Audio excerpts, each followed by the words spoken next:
Paracetamol ये सबसे ज्यादा बिकने वाला, सबसे ज्यादा यूज करने वाला, इवन बिना प्रिस्क्रिप्शन पे यूज करने वाला दुनिया का स्टोर।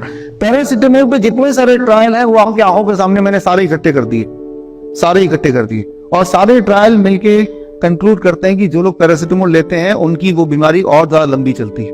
बुखार में पैरासिटामोल लेंगे तो बुखार और लंबा चलेगा, वो बीमारी और लंबी चलेगी।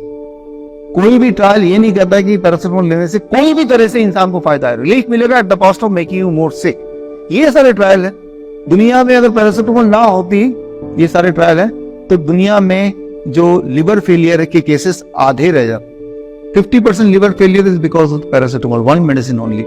इसीलिए पैरासिटामोल को दुनिया का सबसे ज्यादा डेंजरस दवाई का खिताब मिला हुआ है। ये रहा खिताब। तो जो सबसे डेंजरस है, याद रखिए, जब आपको बुखार हो, हम यहाँ क्या करते हैं, बुखार कोई बीमारी नहीं है।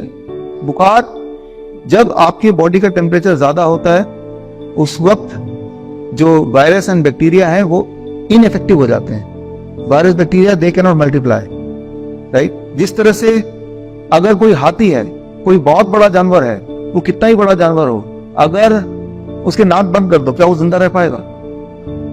Without oxygen no animal can be alive. Similarly high temperature पे कोई भी बैक्टीरिया वायरस जिंदा नहीं रह सकता। तो बॉडी को ये पता है, बॉडी ने टेम्परेचर हाई कर दिया। आपने क्या किया, पैरासिटामोल से कम कर दिया। तो जो गारमेंट बॉडी में बन रहा है और बन रहा है, रिप्लिकेट कर रहा है। हम क्या करते हैं हमारे हॉस्पिटल में, इस दौरान अगर आपको बुखार आ जाए या आया हो, जो लोग आईपीडी के पेशेंट आप में से हैं, तो हम बुखार को बढ़ा दें।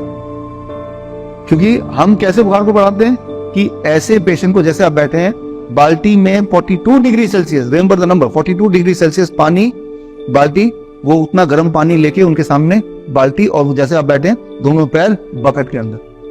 तो एक तो पहले से डी फीवर है 102 103 डिग्री फ़ारेनहाइट, और हमने और फीवर को बढ़ा दिया आधा डिग्री, एक डिग्री। आधे घंटे तक इतना टेम्परेचर जब मेंटेन करते हैं तो बॉडी का हीट और बढ़ जाता है, बॉडी से पसीने लगते हैं।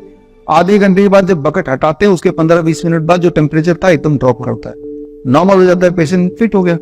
हमने क्या किया कि बॉडी को हेल्प किया फीवर क्रिएट करने में, और जब फीवर ज्यादा क्रिएट हो गया तो वो जो वायरस था that died their own death. तो हमारी मेडिसिन क्या है, फीवर ही दवा है। लेकिन फीवर जब बॉडी क्रिएट करता है तो बॉडी अपना ईंधन यूज करता है खुद का, लेकिन आपने बाहर से फीवर दे दिया तो बॉडी को उतनी एनर्जी यूज करने की जरूरत नहीं पड़ी, क्योंकि ज्यादा एनर्जी बॉडी का खपेगा तो आपको ही कमजोरी में से। तो फीवर को घटाना नहीं है, कभी भी बढ़ाना है। कई बार बोलते हैं कि सिर पे चढ़ जाएगा, किसी को सीजर हो जाएगा, बच्चे को फिट्स पड़ जाते हैं, ऐसा बोलते हैं।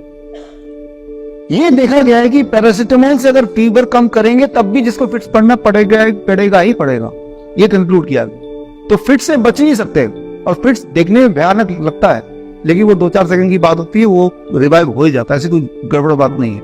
एंड एनीवे फिट्स पैरासिटामोल से कंट्रोल नहीं होता है, तब भी आना है तो आएगा, चाहे टेम्परेचर घट गया तब भी आए। तो यहाँ पे मैं ये बोलना चाह रहा हूँ कि हम बीमार कैसे पड़ रहे हैं, जिस चीज से हम उम्मीद कर रहे हैं ये हमें ठीक करेगा, एक्चुअली वही मेन कल्प्रिट है, राइट। वो तो पुलिस जैसे सोच रहे वही चोर है। ये बात हमें समझना पड़ेगा। दुनिया के सारे एविडेंसेस आपकी आंखों के सामने है। जब भी कोई डॉक्टर आपको प्रेस्क्राइब करता है, उसको अगर पूछेंगे कि एविडेंस क्या है कि इससे मेरी जो बीमारी है जल्दी खत्म हो जाएगी, मेरा जो इन्फेक्शन जल्दी खत्म हो जाएगा, देयर इज नो एविडेंस। हाँ, उस वक्त रिलीफ मिल जाएगा at the cost of making you more ill.